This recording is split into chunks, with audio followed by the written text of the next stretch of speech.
Hello everybody, good afternoon. Sorry for the slight delay to our webinar this afternoon. I'm Ellie Lovell. I'm Head of Strategy at Pickle Jar Communications, the company behind the ContentEd conference, awards and online courses. If you haven't seen any of those things, please do take a look at them. You should know this webinar is part of our pre-conference programme for our two-day event, which is taking place in December, and we hope to see some of you there. I've got on the webinar with me this afternoon Simon Fairbanks, who is also my colleague at Pickle Jar Communications. Simon is a senior content strategist in my team, and before joining us at Pickle Jar, he did the rounds at a few of the Midlands universities, working in student recruitment at Birmingham University, Warwick, and also Coventry. In his spare time, Simon writes and self-publishes fantasy fiction novels. So as well as needing to be creative in his day job, he's also well practiced at overcoming creative blocks in his personal life with his fiction writing. So today, on that note, he's going to be sharing some advice and tips on how to overcome creative blocks and challenges when it comes to writing and planning content. There will be opportunity for questions at the end, so feel free to post your questions and comments in the GoToWebinar control panel, or if you're using Twitter, feel free to tweet with the hashtag ContentEd20, and we'll put those questions to Simon at the end of the session. Just to let you know that the session is also being recorded and will be made available afterwards. So with no further ado, I'm going to hand over to Simon and his presentation. Thanks, Ellie. Hello, everyone. Thanks for joining us today. So we'll get straight into it. Content blocks and producing content. So as content professionals in the education sector, I find there's always a huge expectation for us to be creative. And that's not just in producing beautiful creative copy and videos and web pages and tweets, but also in coming up with creative solutions to all sorts of challenges, whether they be recruitment, marketing, fundraising, community engagement. So with all that high demand for our creativity, it's little wonder really that we encounter creative blocks from time to time. Moments when we're just out of ideas, out of inspiration, unable to conjure any fresh work. So my commitment to you is that within the next 45 minutes, we'll have gained an understanding of creative blocks, as well as gained a few methods and approaches to help work through those blocks. And I hope by the end of this, you'll be creating again, whether it be for your universities and colleges and schools, or even just personally for yourselves, your family and friends, your hobbies. But first, let's all face our fears. So everybody just take a deep breath. And there we have it, a blank screen, the scariest thing in the world. Because what is scarier than a blank screen? You know, it's staring right at us, it's waiting, it's expecting, it's taunting. It's impatient and it's demanding us to create. And it's a devilish sight, and it comes in many forms. It could be a blank piece of flip chart, an empty Word document, a roll of film in a camera that's yet to be used, an empty strategy document, a grant application form, even just an email that's not been written. It's daunting, it's off-putting, it's terrifying.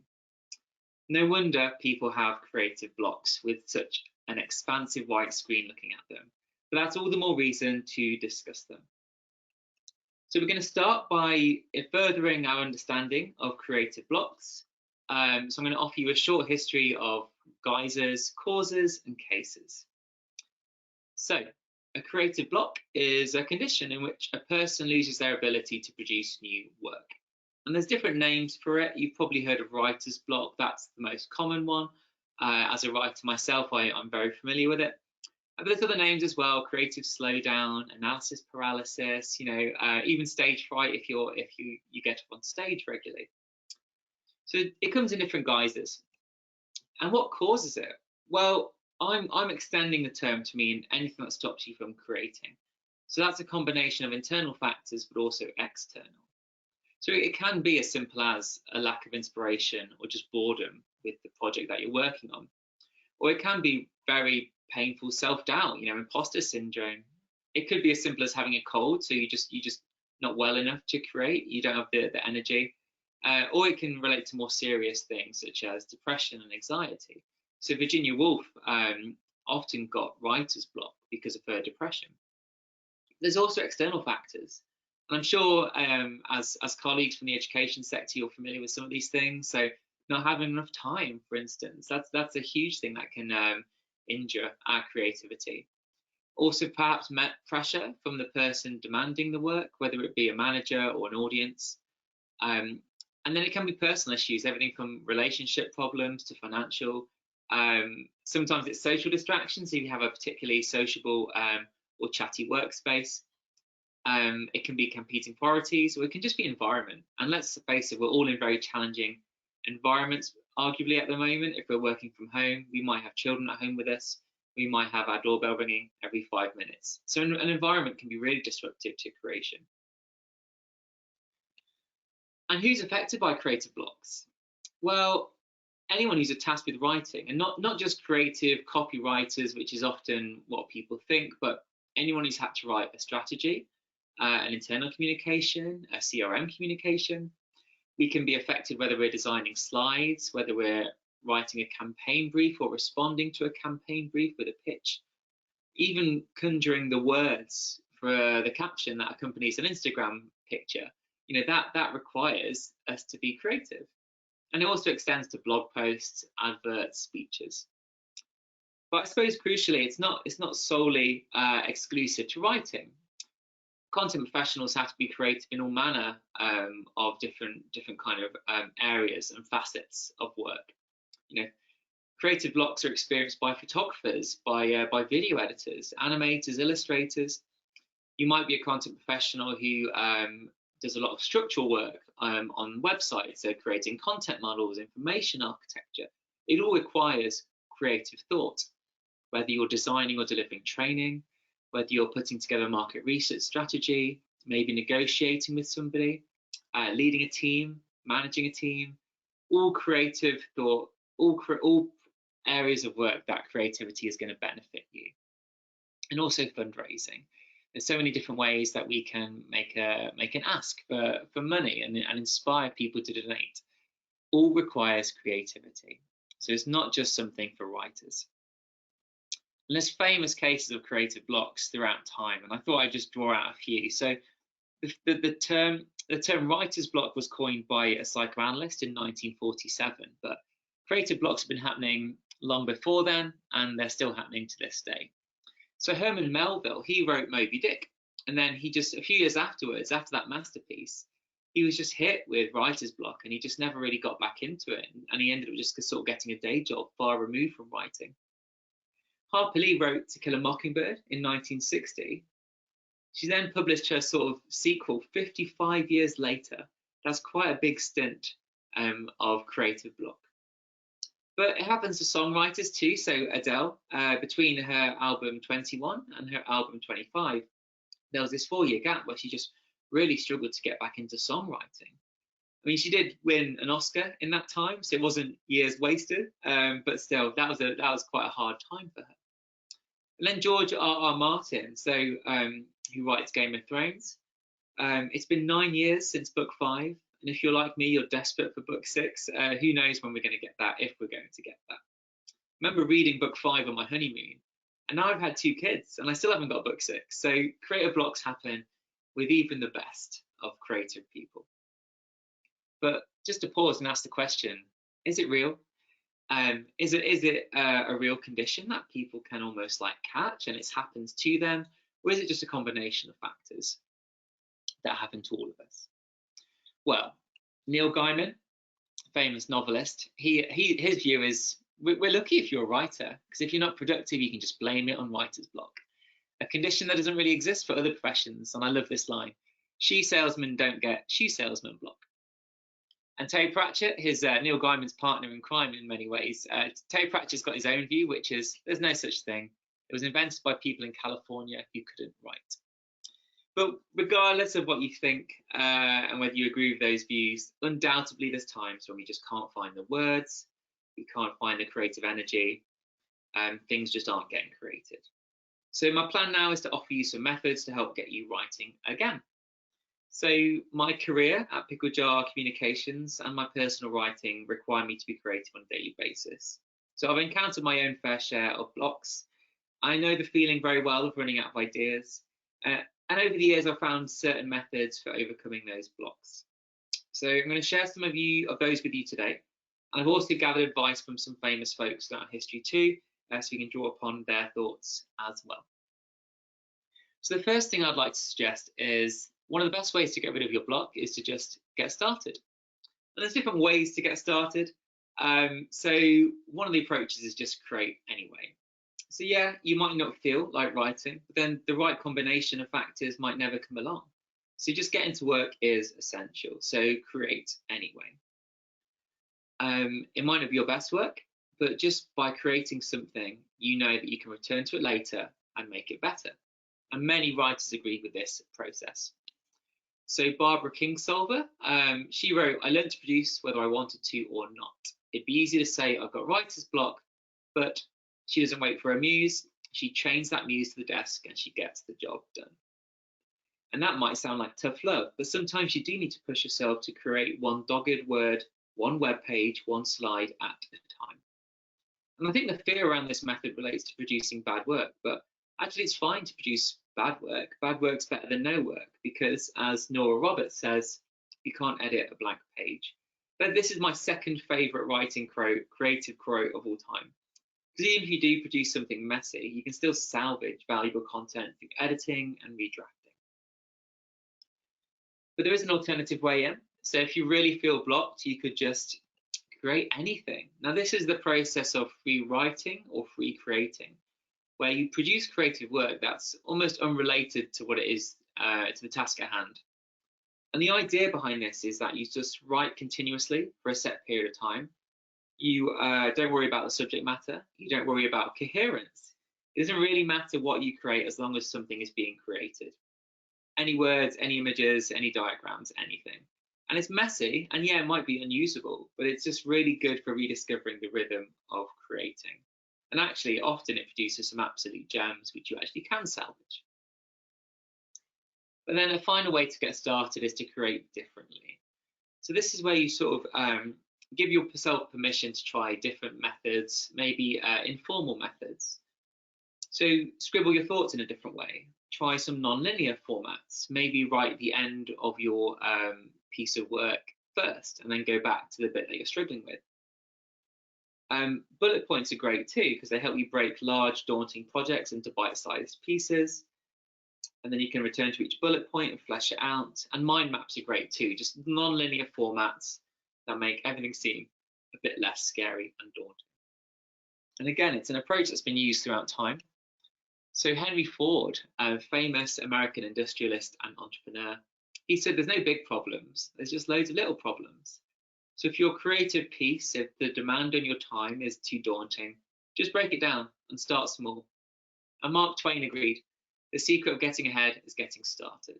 And the secret to getting started is to break your complex, overwhelming tasks into small, manageable tasks, and then starting on the first one. And I really like that, because I think that's where bullet points come in. It's bite-sized pieces, it's easing yourself in. So a second way to get through any creative block is to just get energized, is to look after yourself. Sometimes we need to escape our creative workspace, retreat, refresh ourselves, and then return stronger. And I don't think this can ever be said enough, whether it's in the education sector or any sector, but we just need to look after our physical and mental well-being. And I'm sure we know that, but it can never be said enough times. Otherwise, we're no good to anybody, least of all that blank screen that's staring at us. And we've all got different methods to kickstart our batteries. Personally, I love running. When I run, I write in my head, I plan out sentences, I think of opening lines, I'm designing slides in my brain. And often I don't even try and do that, it just starts happening. Running gets your endorphins pumping, and that unblocks your creativity. Blood rushes through your veins, which means oxygen is surging through your body, and it really blows off the cobwebs. So I think exercise is great.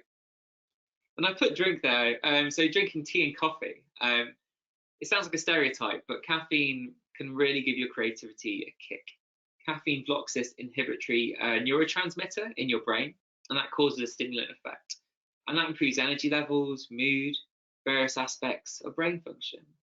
And even if you're a decaf drinker, massive respect to you, by the way, if you can go a day without caffeine. But even if you're a decaf drinker, just getting up, putting the kettle on, that's a big help. You're stretching your legs, you might bump into somebody on the way, have a chat, all of which will help refresh you. And I really believe in staying hydrated too. Drink lots of water, it really helps with focus. And some other things, chat, talk to people, see any conversation, interaction is good for our well-being, but also good for the creative process. Because you never know what tangent your conversation is going to go off on, and that might spark creativity and light a fire in you. Keep your energy levels up by eating food. Eating food really improves concentration levels, which is important when you are in a creative workspace. And don't be afraid to rest and sleep too. Have some afternoon naps if that's going to give you what you need to come back stronger and more creative. And just to end on play, and play is a great one. Play is really important. So at ContentEd 2019, our keynote speaker was Austin Kleon. Austin Kleon's an artist, a writer, a very charming Texan, and he's great. And he really recommends getting away from your computer. His view is that sitting in front of your computer all day is going to kill you and kill your work. We need to move. We need to feel like we're making something with our bodies, with our hands, not just our heads. And I remember I saw this talk at ContentEd, and I remember him quoting a cartoonist, Linda Barry, who said, "In the digital age, don't forget to use your digits. Use your fingers, your hands, make something." So Austin's solution was to have two desks. So you have a digital desk, and that's for working, and an analog desk, and that's for playing. And that analog desk can be full of anything fun. So doodles, colouring, collaging, building with Lego, anything fun. And I do wonder how many of us have returned to creative practices during lockdown. I've seen loads of friends taking up painting and knitting and crafts and rolling out the jigsaw every morning. And personally, I had a 10-week stint without nursery. So both of our kids were home, and we just dived into arts and crafts. And it's amazing how many creative problems you can solve whilst your mind's focused on designing a treasure hunt or building a transformer out of Duplo blocks. So it really does work, and I thought about Austin a lot during the start of lockdown. So get creative, get analog. Now, another great way to break through any blockage is having a routine. So firstly, my recommendation is to kind of reflect on your creative habits. And at first, just keep a very short daily diary and just analyze your output. So what days of the week, what afternoons, what mornings are you creating your best work?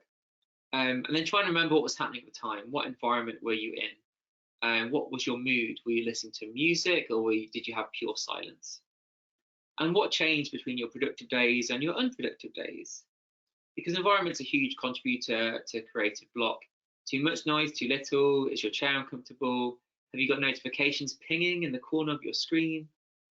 So really analyze that. And then once you've identified your most productive times, your most creative conditions, it's really important to protect that routine. Protect them in your calendar. If you write perfectly that hour after lunch, then protect that hour. So our CEO, Tracy, she's recently published her book, The Connected Campus, and she told us that she had this amazing writing power hour, which was always roughly the middle of the day. I think it was just after lunch, if I'm remembering it correctly. And I just thought, what a great idea. Protect that routine, protect that precious hour. Have no meetings in that time. Because if that's when you're producing your best work and the words are flowing, then that's when you need to be really in your creative zone. And in the education sector, we love a good one-to-one meeting. We love having a weekly catch-up. So maybe have a weekly catch-up with yourself. Literally set an appointment in your calendar.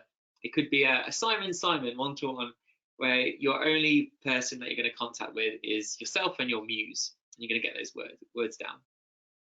And then finally commit to that routine at all costs.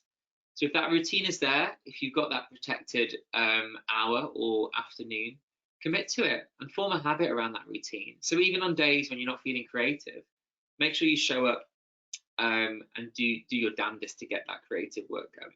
And that kind of takes us back full circle. So now we're back to kind of create anyway, create anything, create differently. But just make sure you're there. And just to quote Neil Gaiman again, because I love him, his tip is just sit there and write, or sit there and do nothing. Those are your only two options. But what you can't do is sit there and do anything else. So you can't browse on your phone. You can't chat to people. You can't dabble in anything else. Your two options are you write or you do nothing. And there's not exactly nothing's to be lost by doing nothing. You might get some rest, which we learned earlier is important for being energized. But chances are you're going to bore yourself into actually doing something productive. You're almost boring yourself into being creative. And do you know what? This works so well. It's really good. I've started doing it myself. So 9 p.m. every night, I'll just sit there for an hour with an open notebook and a pen in my hand. And those are my choices. I'm not allowed to put an iPlayer. I'm not allowed to start binging until 10 p.m. So between 9 and 10, it's write or do nothing. So I write, and it's working. I'm back in the game. And here's another tip then. If you've got a block, why not get experimental? So this is the exact opposite of what I've just said. So break your routine. And I'm going to give you conflicting advice because there are different methods for everybody. So I want to give you the full spectrum. But breaking your routine is great. Cast it aside. Try new processes, new habits, new locations, and see if they produce new results. It's kind of like trial and error. At Pickle Jar Communications, I'm always discovering new tools and techniques and channels. We recently did a project on TikTok, which was quite new for me. But it's great because it gives you kind of new options and new avenues to explore. I'm always excited when I discover a new tool as well. So it's like when I discovered a tool that helped with social media benchmarking, it just opened a whole world of analysis to me. I was like, wow, yeah, this is great. This is really helping me be creative and offer some really creative insights to our clients. So yeah, free yourself, try things that are different and new. And now just to flip that on its head, restrict yourself. So by purposely confining yourself and your energies to one platform, to one set of rules, to one piece of equipment, it actually can focus you to the extent where you're actually doing some incredible work, almost like applying pressure and then producing brilliant work within that pressured zone. So I find, I produce some of my best work, both professionally and personally, when I can confined in some way. For instance, a client might commission content for one social media platform and one only. So I need to stop thinking about other channels and just focus on how to produce recommendations for that platform or content for that platform or strategies. Another client might wish to undertake audience research, but they're restricted by budget. So again, that restriction forces me to come up with creative solutions so I can offer value within that parameter, within that rule that's been set.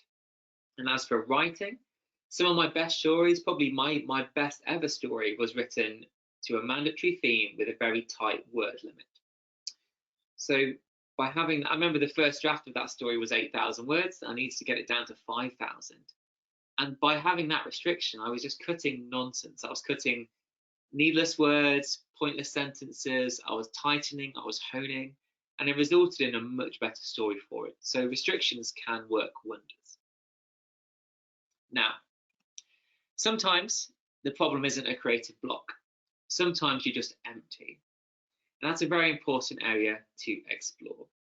Sometimes you just need to fill yourself up again, and that means it's time for inspiration. And yeah, you could wait for inspiration to come along, or you could seek it out. So now, just to give you my favorite creative quote of all time, it's from Jack London. He doesn't wait for inspiration, he goes after it with a club. He seeks it out with a vengeance. I absolutely love that. So let's get inspiration. Where are we going to find it? There's so many places. We're very lucky in the education sector to work with really big organizations. So there's lots of places to look. So one of my best motivations, one of my creative catalysts, is to always think about the big picture. And writers, content strategists, creatives, we always have a plan. And the big picture for my writing personally is, it's not sales, but it's recognition and it's pride. I want a few people to read my books, hopefully write a review, and I just love seeing my name plastered across a pretty book cover. And that big picture keeps me in my chair. It helps me open my laptop at 9 p.m. every night. And we have such enormous pictures in the education sector too. We have 5-year plans, strategic objectives. And these are like noble callings. These are like, we're going to have life-changing research. We're going to widen participation. We're going to bring together great minds from across the globe. And with big inspirational callings such as that, how can we not be inspired to create something in service of those goals? Also, let's seek out colleagues and peers. Bounce ideas around. I'm in a writers group that really helps with my personal creativity. I'm also in a fantastic agency of 10 people, and we're always sharing and in touch with each other throughout the day, throughout lockdown, bouncing ideas around. And I encourage you to do the same. Connecting, sharing, read somebody else's work, see if that inspires you. And it doesn't have to be your colleagues. You can look at your peers who are perhaps online working for different organizations. And don't rule out your heroes as well. The people that inspire you outside of the education sector, wherever they may be, however famous they may be, they're there to offer you inspiration. And the lessons you learn from their creative outputs could be really relevant to yours through a little adjustment. And most of all, let's not forget how important audiences are. Content needs an audience. So by researching them and understanding them and delivering to their needs, all of those things really help inspire us. That really motivates me as a writer, I think. I'm writing the story for readers or readers of a certain genre. And I'd encourage you to think about your audience too. So what are their needs? What are the things that they need from content? What are the sorts of things that they like to browse and interact with? And by thinking of your audience, really thinking of them, creative neurons start firing, and you might find yourself creating something that you hadn't expected to create at the start of the day. And don't rule out your browser too. There's lots of inspiration to be found online, through social media, through online webinars such as this one, through free MOOCs. There's so many sources of great ideas. And you know what? Inspire yourself too. So some of the causes of creative block are that imposter syndrome that we spoke about. It's self-doubt. But don't forget that you are a content professional. So you're obviously a creative, fantastic, awesome person. And in case you ever forget that, well, look at something you've done before. It could be something you did yesterday or last month or a year ago. And just revisit that creativity that you produced and remind yourself, you can do this. Of course you can. And recall what you achieved. Remember, if it was an email campaign that you wrote and created and crafted, recall what that did. Remember the click rates and how many people went to your website because of it, and how many people are studying at your institution because of it. And you know what? Take some time to acknowledge yourself. So just out loud or in your mind, just remind yourself how good you are and give yourself some appreciation. Maybe get some colleagues to acknowledge yourself as well. But seek inspiration from your own efforts, because you've got this.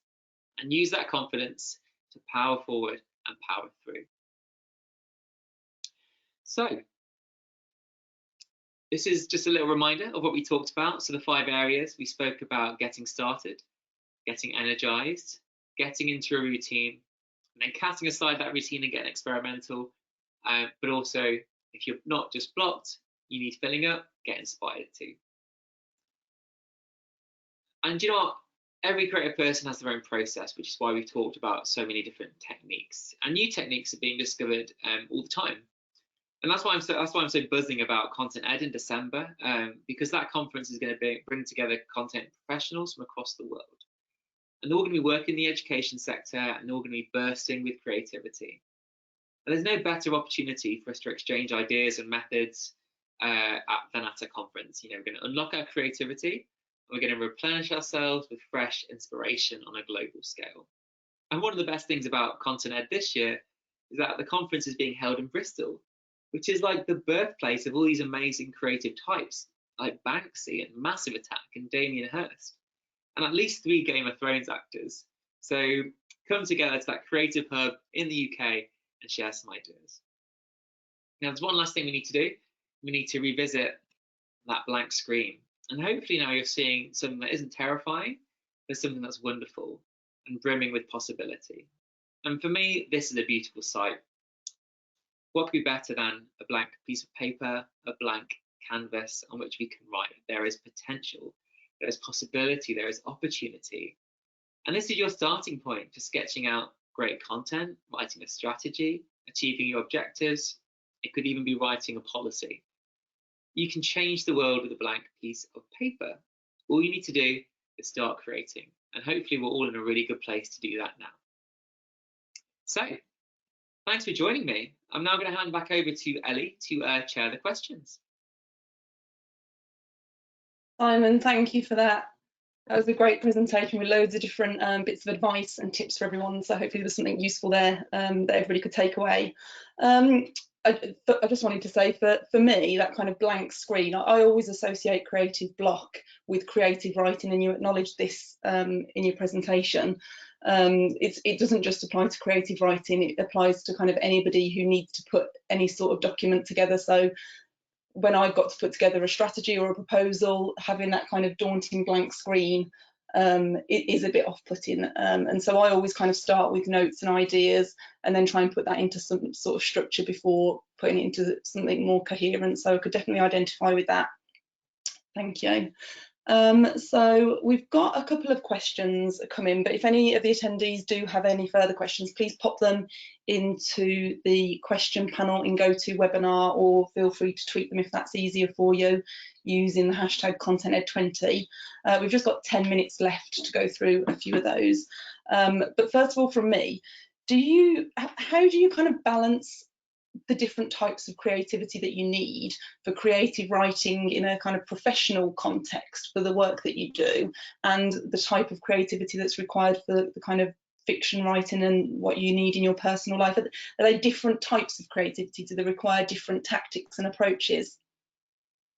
It's a really good question, actually. I suppose when I create writing, when I'm writing personally, it's kind of like the book stops at me. I have complete ownership of everything I put down. I only have my own set of standards to write to, and equally, I'm one of those paranoid writers that won't share a single word until it's finished and published, with possibly the exception of my writers group. But even then, I'll hold back a lot of it.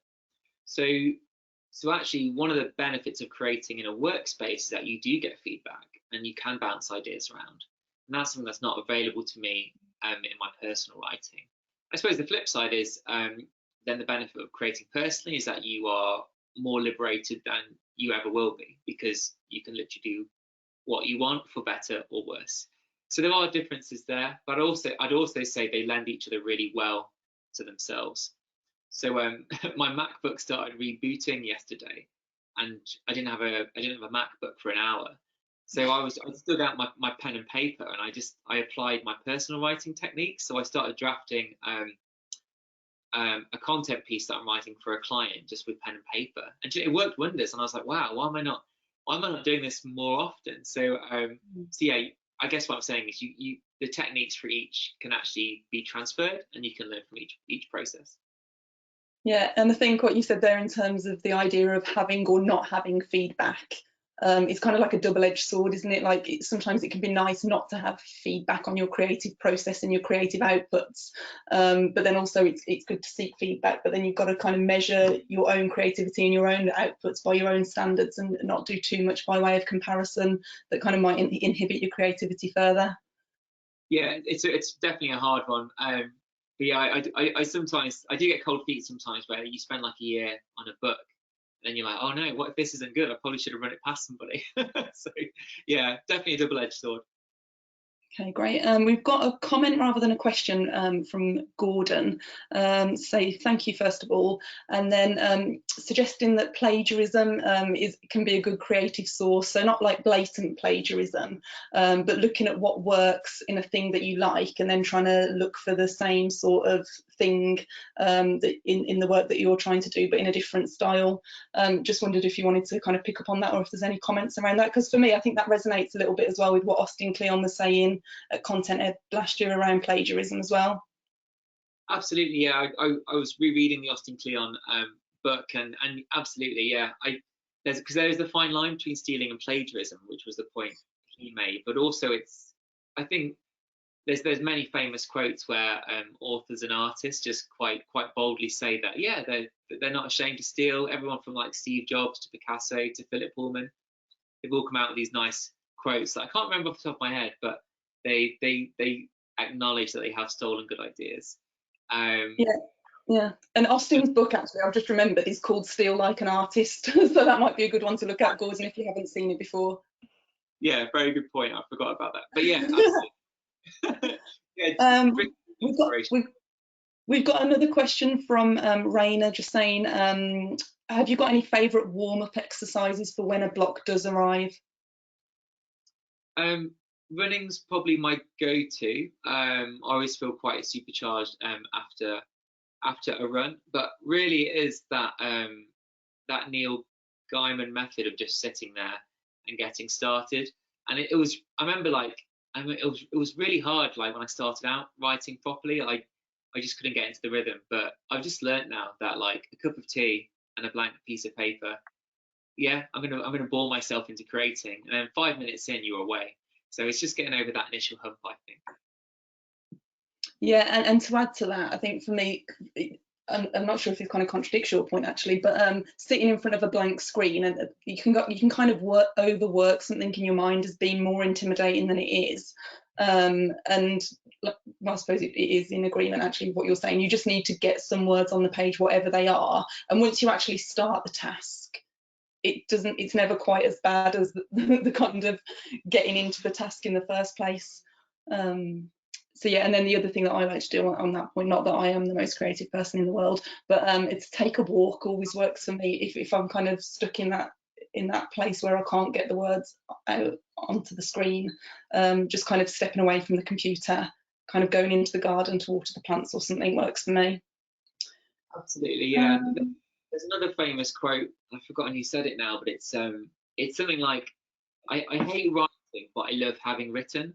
So it's kind of like probably the feeling you might get before, like, exercise, like, oh, I really can't be bothered today, but afterwards you feel amazing. And often that's the case with writing. So you shouldn't, or creating, you shouldn't feel like you're not a creative person because you're dreading it, because yeah, in some ways it is work. But as long as you feel good afterwards, it's all been worthwhile.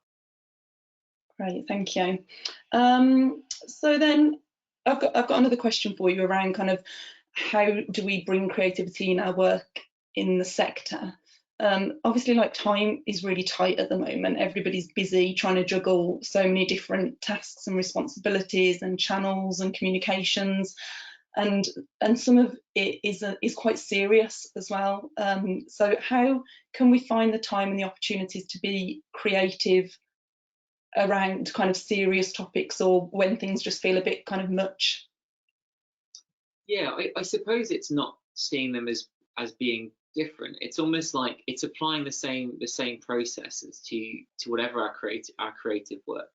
So so the exact same set of tools and techniques will work for kind of crisis comms as they would for, say, writing an engaging, innovative course page, maybe to, like, sort of sell, like, say, a drama degree. Because yeah, even though the tone is different and the importance of it is different, you're still being creative in the way you're creating that copy. You know, you're starting out with nothing and you're putting words down. You might be designing videos or infographics to explain COVID, for instance. So the same tools apply, I'd say, and it's giving yourself permission and freedom to put that creativity into place, and seeing it as kind of critical business. Like, being creative is critical to our businesses. It's how we're going to achieve our goals and speak to people and communicate. So it's justifying that it is a really critical use of time. I suppose the other thing to say as well is, if you are pressured on time, and let's face it, we always are, in the education sector, there's so much happening. That can almost be one of those restrictions that we spoke about. So in the creative writing world, there's these things called word sprints, where you basically, like, set your watch for 15 minutes and you try and write as many words within 15 minutes. So often time can be an amazing way to kind of force your hand and make you creative. Yeah, and on that note, Rain has also just put in the comment box that they occasionally use OmWriter, a cheap little app which is useful for if you're easily distracted. So that might be something to take a look at as well. We're just coming up to time now though, Simon, so I'm going to have to stop you there. But if anybody else does have any questions, again, feel free to post them on Twitter using the hashtag ContentEd20, or tweet them directly to Simon on @sfairbankshe. Just to say then that we'll be sending out an email to everyone who has registered and has attended tomorrow with a copy of the slides and a recording of the webinar. We'll keep you informed about future webinars in the series as well, so feel free to share those with colleagues if you think they may be interested. The next webinar that we've got is on the 6th of August, so 2 weeks tomorrow. It's actually going to be on a Thursday rather than on our usual Wednesday. And it's going to be with Day Kibbles, who's Manager of Undergraduate Recruitment at Western University in Ontario, Canada.